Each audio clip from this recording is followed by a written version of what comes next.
Voilà, bonsoir à tous, bienvenue. Je fais un dernier petit réglage pour être pleinement avec vous.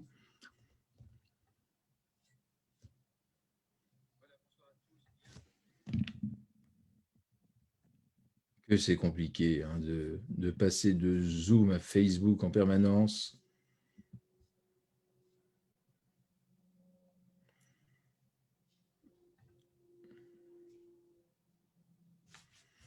Bon, eh bien, écoutez, on va dire que je suis avec... Ah voilà, je vous vois les uns et les autres à présent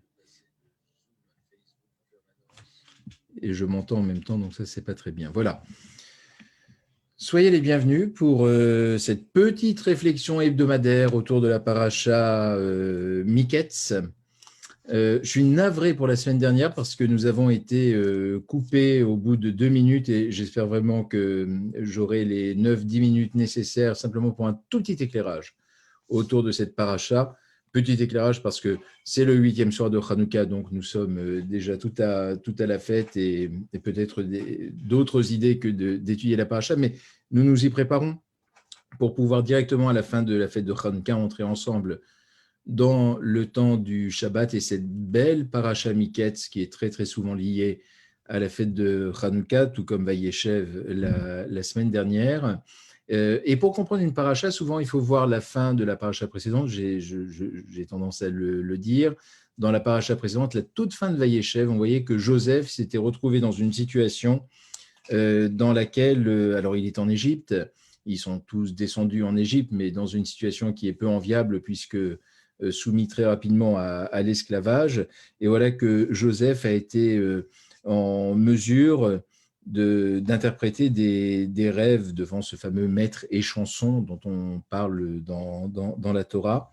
Et puis, voilà, on se souvient qu'il y a eu cette interprétation de rêve. Et 2 ans après, le pharaon va à son tour faire des rêves, 2 rêves successifs. Alors, vous savez, ce sont ces fameux rêves avec les vaches grasses et les vaches maigres, et puis les épis de blé qui sont fournis et ceux qui sont totalement flétris. Ce rêve va hanter le pharaon. Il va se demander pourquoi il a fait ce type de rêve, selon une expression que je trouve juste formidable. L'hébreu est vraiment une belle langue. C'est pas celle que parlait le pharaon, mais c'est celle que l'on trouve dans la Torah.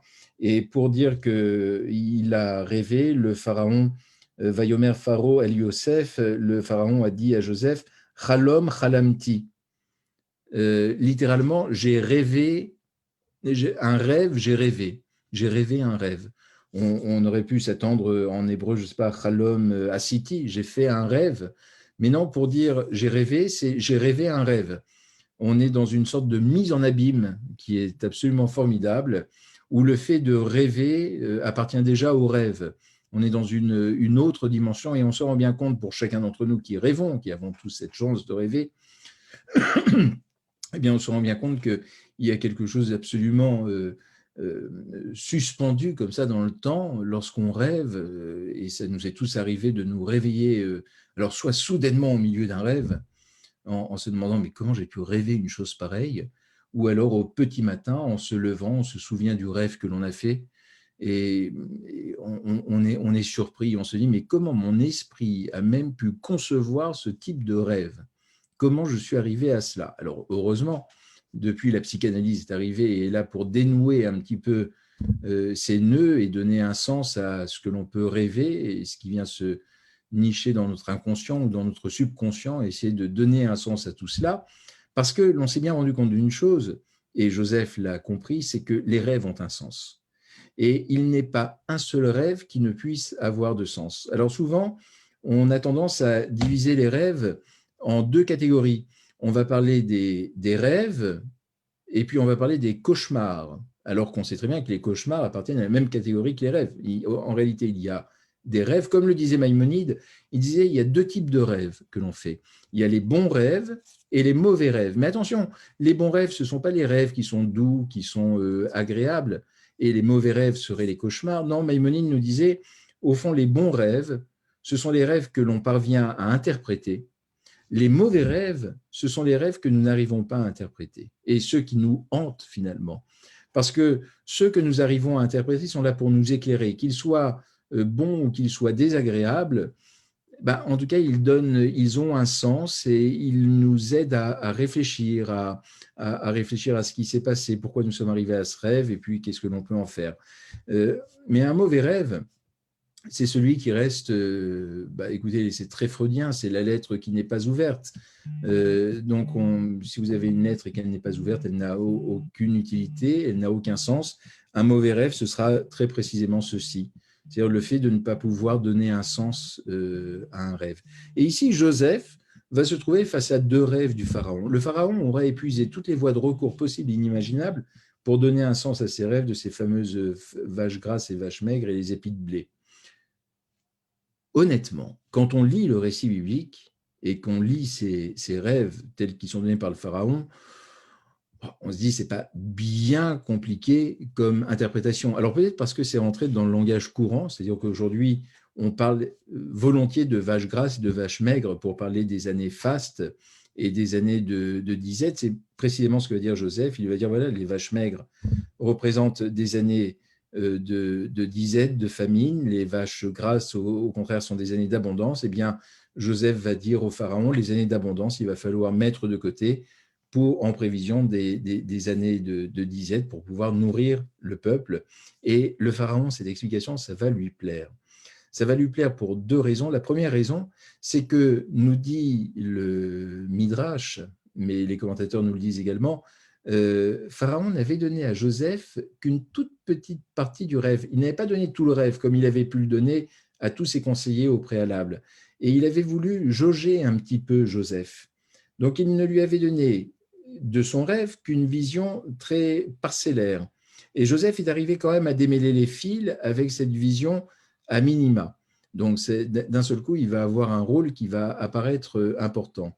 Et puis la deuxième chose, pourquoi ? Eh bien parce que l'explication de Joseph va plaire au pharaon. Et alors, on peut s'interroger ensuite, finalement, sur l'interprétation des rêves. Est-ce que bien interpréter un rêve, c'est faire plaisir à celui qui a rêvé ? Est-ce que c'est lui dire des choses qui vont lui être agréables, ou est-ce qu'au contraire, et c'est peut-être là la force de la psychanalyse, c'est remuer un petit peu la personne et expliquer que ce rêve a un sens, même s'il n'est pas agréable, qu'il faut savoir et qu'il faut pouvoir entendre. Et ça va être ici, et c'est dans cela que ce Chalom Chalamti, j'ai rêvé un rêve, a tout son intérêt, parce qu'on se rend bien compte que, encore une fois, dans cette mise en abîme, il y a trop de distance pour que seul on puisse interpréter les rêves. Alors maintenant, il y a plein de livres que l'on peut trouver sur l'interprétation des rêves et on a l'impression que dès que l'on voit, je ne sais pas, une araignée, un serpent ou autre chose, on va nous dire ça correspond à la mer, ça correspond au père, ça correspond à la force, ça correspond à que sais-je, mais ce n'est pas suffisant. Et l'on a bien conscience que pour pouvoir interpréter un rêve, finalement, seul, on ne peut y parvenir. On a besoin que quelqu'un intercède parce qu'il y a quelque chose qui est beaucoup trop complexe. Alors, la chance que nous avons, c'est que nous rêvons tous. Nous nous en souvenons ou nous ne nous en souvenons pas, mais nous savons que l'activité onirique est une activité qui est importante durant la nuit ou à d'autres moments de la journée lorsque l'on dort. Et ce que j'aimerais presque souhaiter, c'est que nous puissions donner un sens à nos rêves et qu'ils ne soient pas simplement des souvenirs qui nous hantent parfois. Nous avons tous ce sentiment de faire des rêves parfois, ou de rêver des rêves, pour reprendre le terme du pharaon, de rêver des rêves qui sont répétitifs. Ça nous arrive à tous. On a l'impression qu'on se retrouve toujours dans la même situation. Et lorsque l'on est en train de rêver, on se dit dans le même temps « Ah, mais j'ai déjà fait ce rêve, donc je sais comment m'en sortir ou je sais comment il va se terminer ou autre chose. » Et puis à ce moment-là, on se réveille. Il y a quelque chose qui est absolument surprenant parce qu'on va au plus fond, au fond du fond de notre âme. Et l'on sait en même temps que lorsque l'on s'endort, le soir, l'on confie notre âme à Dieu, c'est ce que l'on dit dans la prière du Adonolam, notamment à la fin de cette prière, on confie notre âme, et avec notre âme, on lui confie également notre corps, et donc on se dit que ce temps-là est un temps où Dieu prend soin de notre âme, mais en même temps où il peut-être nous parle-t-il, et au fond, lorsque nous rêvons, est-ce que nous ne sommes pas tous des petits prophètes ? Est-ce qu'il n'y a pas quelque chose qui est une forme de vision que Dieu veut nous donner et qu'il nous appartient de comprendre ? Donc, ce que j'aimerais vous souhaiter, eh bien, c'est que vous fassiez de très beaux rêves, mais pas simplement de beaux rêves, que vous puissiez faire de bons rêves, c'est-à-dire des rêves qui auront un sens profond et qui puissent vous aider, nous aider les uns et les autres à avancer dans notre existence à travers cette construction qui se fait à un autre moment de la journée. Voilà, je vous souhaite à tous Shabbat Shalom, un Shabbat qui vous soit profitable, une bonne fête de Hanouka, Hanouka Sameach, en ce 8e soir et beaucoup de bonheur pour chacun des vôtres et pour vous-même.